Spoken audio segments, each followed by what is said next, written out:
As the NFL playoffs commence, we want to go ahead and rank the 14 quarterbacks that will be playing. We've got a pretty good list of guys. It's notably absent is Patrick Mahomes, probably arguably the best quarterback of this generation. But we've got a good list of 14 guys. And I wanted to take a stab at ranking them because I think that it's important in order to win a Super Bowl. You have to, in my opinion, have a certain talent level for it to work. So at 14, we have Bo Nix, former Oregon quarterback, down there with Sean Payton in Denver, number one overall seed. You can't become the number one overall seed without being an elite passer, somebody that can really throw the football. So, being 14 in the NFL, as a whole is, something that is nothing to sneeze at. And so if you look at it that way, Bo Nix is probably right where he needs to be. Number 13, I have CJ Stroud. At one point you thought CJ was going to be one of the better quarterbacks in the league. He's kind of regressed a little bit, but that defense in Houston has taken them to the next level in terms of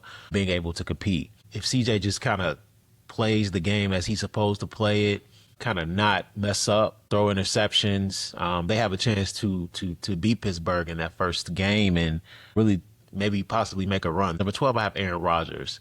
Somebody that's tormented me as a Chicago Bears fan for the last 15 years.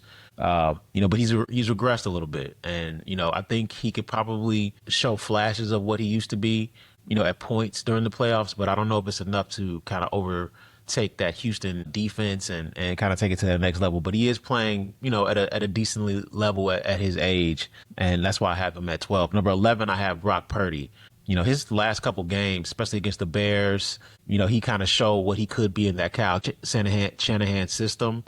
He's one of those guys that plays really well on time, and that's why he does well in that system. Kyle is great at scheming things up, getting his guys in the right position to make plays, and Brock has taken full advantage of that. It's gotten him paid. He typically would be at the bottom of this list, but he's been playing well over these last couple of weeks, and I think that he's kind of played a little bit better than I thought he would, and that kind of had bumped him up this list. And it's Jordan Love. Jordan is good, man. He can make a lot of throws, plays on time. He can stretch the defense down the field. Him and Matt LaFleur have really understand each other.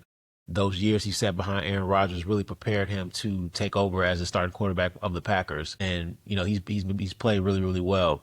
Coming off this concussion, we're not sure how he's going to look, but I think he is a very, very talented quarterback. Number 9, I have Sam Darnold. Now we're getting into it because Sam, he plays on time. He makes timely, great throws, and his connection with Jackson Smith and Jigba is one of those good to great connections in the NFL that can kind of take them to that next level and possibly get them to the Super Bowl. I think that being at the helm of 2 14-win teams over the last 2 years says something to how good this guy is. I think his floor is a little lower than some of these other guys. That's why he comes in at 9. But the fact that he is quarterbacking these great teams says something about him. He stays into himself. He doesn't really turn the ball over. That keeps them in games, and he just plays well.